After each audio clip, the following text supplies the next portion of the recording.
Bonjour à tous, dans cette vidéo, on va s'intéresser à la résolution de l'exercice 3 du TD17 qui s'intitule Entraînement par frottement. On s'intéresse à une situation où on a un pavé de masse M1 qui est placé sur une planche de masse M2 et l'ensemble repose sans frottement sur un plan horizontal. On va supposer qu'il y a des frottements solides entre M1 et M2 et on va noter F, le coefficient de frottement entre ces deux solides. Et on va exercer sur la planche de masse M2 une force horizontale F qui croît linéairement avec le temps, sous la forme alpha fois t. Et on cherche à mettre en équation ce problème. Comme tout exercice de mécanique, on va commencer par un inventaire des inconnus du problème pour savoir combien on va décrire d'équations, et on va commencer par une analyse cinématique et dynamique du problème. On commence par l'analyse cinématique. Ici, on suppose que nos deux solides vont se déplacer uniquement horizontalement selon l'axe X. Donc, comme on a deux solides qui peuvent se déplacer librement l'un par rapport à l'autre, même s'ils sont en interaction, il va falloir deux coordonnées pour repérer la position de ces deux solides. Comme on a défini un axe X horizontal, on va noter X1 et X2, les deux paramètres cinématiques qui permettent de repérer la position de chacun de ces deux solides. Par exemple, leur centre de masse, mais comme ils sont en translation, ça peut être de n'importe quel point du solide. Ensuite, on procède à l'analyse dynamique. Pour l'analyse dynamique, il va falloir faire un inventaire des actions mécaniques qui s'exercent sur chacun des deux solides pour pouvoir déterminer quels sont les inconnus du problème. On commence par le solide de masse M1. Quelles sont les actions mécaniques qui s'exercent sur ce solide? On va avoir le poids, qu'on va noter P1, qui est dirigé verticalement vers le bas. Et puis, on va avoir les actions de contact exercées par le solide M2 sur le solide M1, sachant qu'on a présence de frottement solide entre les deux. Ces actions de contact vont se décomposer en une composante normale et une composante tangentielle. Donc je note R de 1, l'action exercée par 2 sur 1, qui va se décomposer, donc une composante normale qu'on va noter N et une composante tangentielle qu'on va noter T. La composante normale, elle est exercée du solide M2 vers le solide M1, donc elle va être dirigée verticalement vers le haut. Pour l'action tangentielle, il va falloir réfléchir au sens de cette action. Pour ça, on sait dans le cours que d'après la loi de Coulomb, s'il y a glissement du solide 1 par rapport au solide 2, on sait alors que l'action T de 1 sera opposée à la vitesse de glissement de 1 par rapport à 2. On sait que le solide 2, on va tirer dans la direction plus x. Donc, si on se place dans une situation où le glissement commence, comme on tire sur le solide 2 va lui pouvoir être entraîné, alors que le solide 1, lui, va quasiment rester sur place. Si on se place donc à la limite de glissement, et qu'on cherche la vitesse de glissement du solide 1 par rapport au solide 2, ça veut dire qu'on se place dans le référentiel du solide 2 et on cherche comment se déplace le solide 1 par rapport au solide 2, lorsque le solide 2 va se déplacer selon plus x, le solide 1 restant sur place, c'est-à-dire que si je me place dans le référentiel du solide 2, le solide 1 il a tendance à glisser par rapport au solide 2 dans le sens moins x. Donc la vitesse de glissement de 1 par rapport à 2 est selon moins ux. Ça veut dire que l'action T de 1, elle va être dirigée selon plus ux. Donc si je le représente sur le schéma, on va avoir la composante normale N de 1 verticale vers le haut et la composante tangentielle T de 1 qui va être dirigée selon plus ux. Ça, ce sont les actions exercées sur le solide 1. Quels sont les inconnus? On a les normes de ces deux vecteurs. Donc on a ici deux inconnus. Norme de N de 1 et norme de T de 1. Maintenant, on va s'intéresser aux actions qui s'exercent sur le solide M2. On a là aussi le poids, qui va être vertical vers le bas. Je vais les représenter d'une autre couleur sur le schéma. On va avoir là aussi les actions de contact. On en a deux des actions de contact. On a les actions de contact exercées par le solide 1 sur le solide 2 et les actions de contact exercées par le sol sur le solide 2. Les actions de contact exercées par le solide 1 sur le solide 2, elles sont, d'après la troisième loi Newton, le principe des actions réciproques, elles sont opposées aux actions exercées par le solide 2 sur le solide 1. Donc on va avoir R12 qui va être opposé à R21. Donc on va avoir une composante qu'on va noter N12, qui est l'opposé de N21, et puis une composante tangentielle, T12, qui est l'opposé de T21. Et puis on a l'action de contact du sol. Là on va préciser que c'était de 1 sur 2. Ici c'est l'action du sol. Cette action, on sait que d'après l'énoncé, il n'y a pas de frottement entre le sol et le solide M2, c'est-à-dire qu'on va avoir uniquement une composante normale selon plus Y. Donc N qu'on va noter N selon UY. Quels sont les inconnus? On n'a pas de nouvelles inconnues pour les actions de contact de 1 par rapport à 2, puisqu'on les a déjà, dénombrées dans la première partie, et on a une inconnue supplémentaire, qui est donc la norme de N. Donc on a au total combien d'inconnus? 2 cinématiques et 3 dynamiques. Donc on a 5 inconnus dans notre problème. Il va falloir réfléchir donc aux équations qu'on pourra écrire. Alors bien entendu, toutes ces inconnues ne sont pas forcément utiles pour la résolution du problème. Par exemple, la force N ici, si on peut s'en affranchir, c'est préférable. Mais on va quand même faire l'inventaire complet de toutes les actions qu'on devrait écrire si on voulait déterminer ces 5 inconnus. On a 2 solides. Comme on a 2 solides qui se déplacent dans un plan, on va pouvoir appliquer le principe fondamental de la dynamique pour chacun des 2 solides en projection sur les 2 axes qui va nous donner chacun 2 équations. Donc on applique le principe fondamental de la dynamique à M1, à M2 ou éventuellement à M1 plus M2. Alors bien entendu, il est inutile de faire les 3 puisque ces systèmes ne sont pas indépendants, il suffit de le faire à 2 pour les 3 et en projection dans la base UX, UY. Ça donne 4 équations. Alors, il y a plusieurs manières d'écrire ce système, mais on va obtenir dans tous les cas 4 équations. Et puis, la dernière équation qu'il va falloir écrire, c'est selon la situation. S'il y a glissement de M1 par rapport à M2, on sait d'après les lois de Coulomb que la norme de T21 sera F fois la norme de N21. Et s'il n'y a pas glissement entre les deux, on sait qu'ils se déplacent de la même manière, c'est-à-dire qu'on aura x1 égale x2. Donc on va utiliser soit la condition de glissement ou de non-glissement.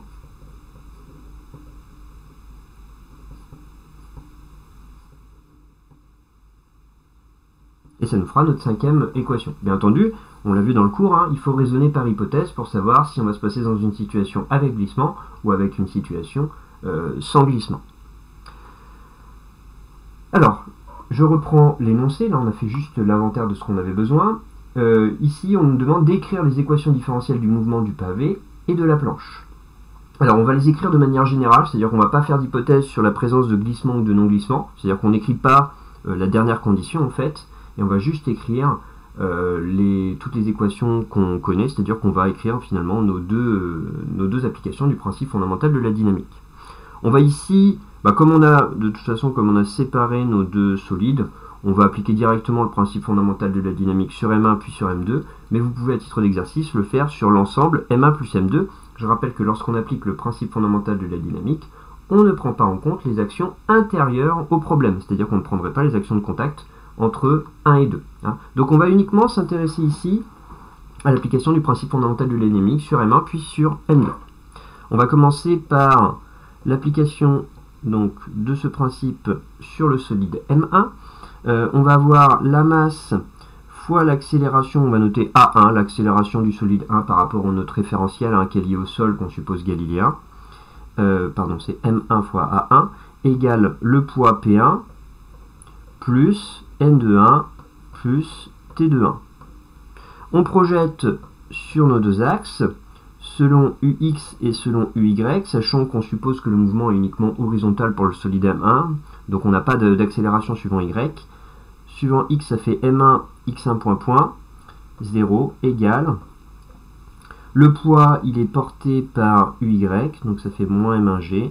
Et ensuite, on a nos deux actions ici, donc N de 1 qu'on va noter, on va noter juste la projection, donc plus N de 1 ici, et T de 1 qu'on va noter comme ça, sachant qu'on a vu tout à l'heure dans l'analyse que T de 1 risque d'être positif, mais pour l'instant, on l'a juste T de 1 et N de 1, qui sont donc les projections des forces, c'est-à-dire qu'on écrit que T de 1, ça s'écrit T de 1 UX, et N de 1, ça s'écrit N de 1 UY. Donc ça, c'est déjà nos deux équations pour le solide 1. Donc on en aura besoin. Hop, on va les numéroter 1 et 2 si elles nous servent après. Ensuite, on s'intéresse au principe fondamental de la dynamique exercé sur le solide M2.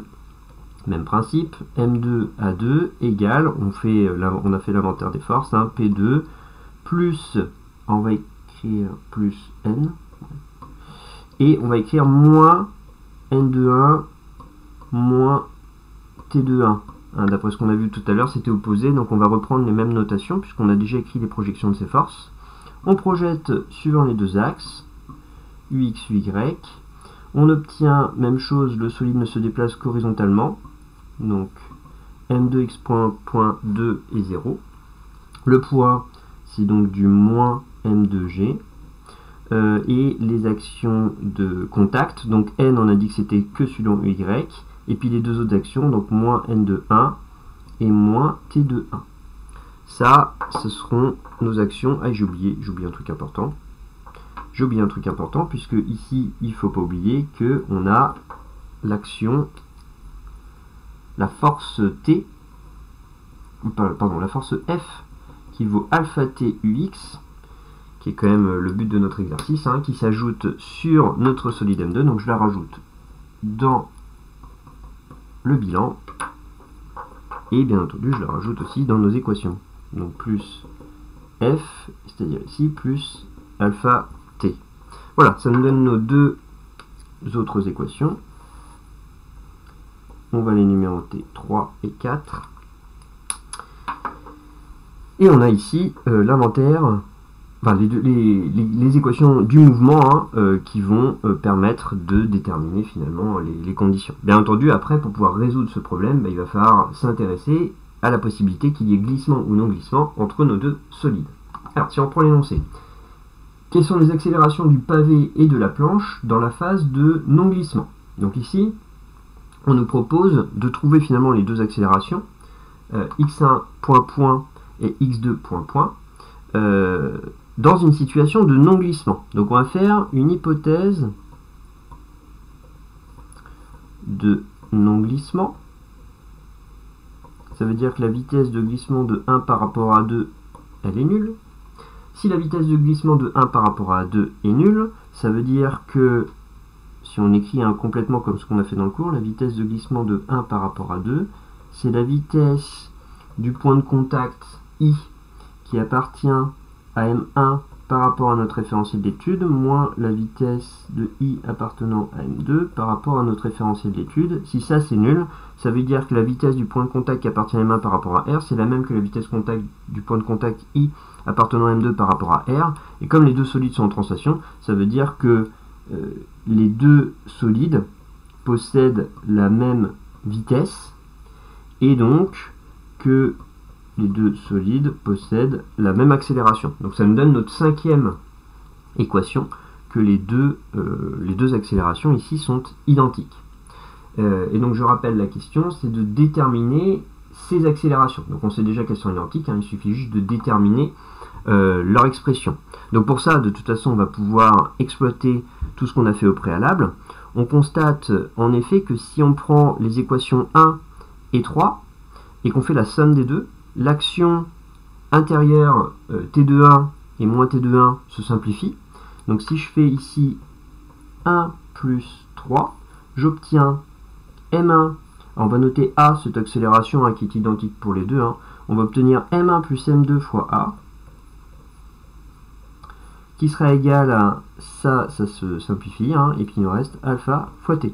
Donc on connaît directement l'accélération, l'accélération qui sera égale à alpha fois T sur M1 plus M2. Et donc ça nous donne l'accélération de nos deux solides. Ensuite, on nous demande de déterminer l'instant T0 à partir duquel la planche glisse sous le pavé. Donc pour ça, on va se placer à la limite de glissement. Si on est à la limite de glissement, ça veut dire que la norme de T de 1 sera égale à F fois la norme de N de 1. Alors, on est dans une situation ici, on ne distingue pas le coefficient de frottement statique et dynamique, on note juste F le coefficient de frottement, et donc on va avoir à la limite de glissement l'égalité entre les deux. Donc pour ça, il va bien entendu falloir réutiliser nos équations pour pouvoir faire le lien entre ces deux grandeurs. On peut par exemple utiliser les équations 1 et 2 qui vont faire intervenir T de 1 et N de 1. Si je prends l'équation 2, j'obtiens que la norme de N de 1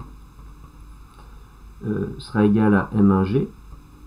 Et si je prends l'équation 1, je trouve que, alors on sait que cette accélération elle est bien positive, on sait que T de 1 il va être de même signe que x1 point, donc on a bien que T de 1 c'est la norme de T de 1. Et ça, ce sera égal donc à M1 fois cette accélération, c'est-à-dire M1 sur M1 plus M2 alpha fois t. Si on exploite l'égalité entre ces deux normes, on exploite ici, donc là ici c'est à l'instant t0, donc à la limite de glissement à l'instant t0, on va pouvoir écrire que M1 sur M1 plus M2 alpha fois t0 égale à mf fois m1g. On peut simplifier par m1 et on trouve que t0 est égal à m1 plus m2 sur alpha fois f fois g. On vérifie quand même que c'est bien homogène à un temps. On a ici m1 fois g qui est une force, et alpha ça intervient dans l'expression de notre force. Alpha c'est une force divisée par un temps, et si je fais une force divisée par un temps, il nous reste bien un temps à la fin, donc c'est bien homogène à un temps, cette expression de T0.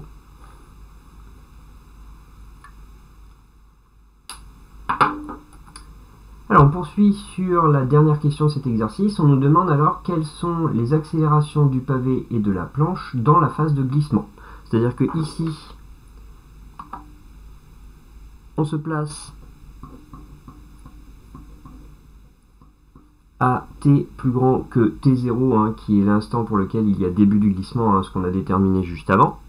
Et on va faire une nouvelle hypothèse pour notre étude, puisque ici on suppose qu'il y a glissement. Donc on fait une hypothèse de glissement du pavé, donc de masse M1, par rapport au solide de masse M2.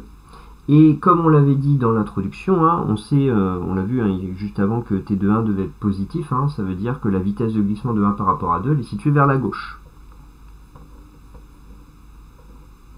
Donc si on note, on va noter la vitesse de glissement de 1 par rapport à 2, on va noter ça VG UX, on va avoir VG qui sera négatif. Vitesse de glissement dirigée vers la gauche. On sait que si on est dans une hypothèse de glissement, on a, d'après les lois de Coulomb, on a la norme de T de 1 qui sera égale à F fois la norme de N de 1. On sait, d'après l'équation 2, que N de 1, c'est toujours M1 fois G. Ça ne change pas selon la nature de glissement ou non glissement, on aura toujours cette égalité. Donc on sait que ça, c'est égal à F mg d'après l'équation 2. Donc on va pouvoir déterminer T de 1, et connaissant T de 1, on va pouvoir déterminer les accélérations de nos deux solides. L'équation 1 nous donne que x1 point ce sera égal à T de 1 sur M1, c'est-à-dire en divisant, ici c'est M1. Si on divise par M1, on trouve F fois G.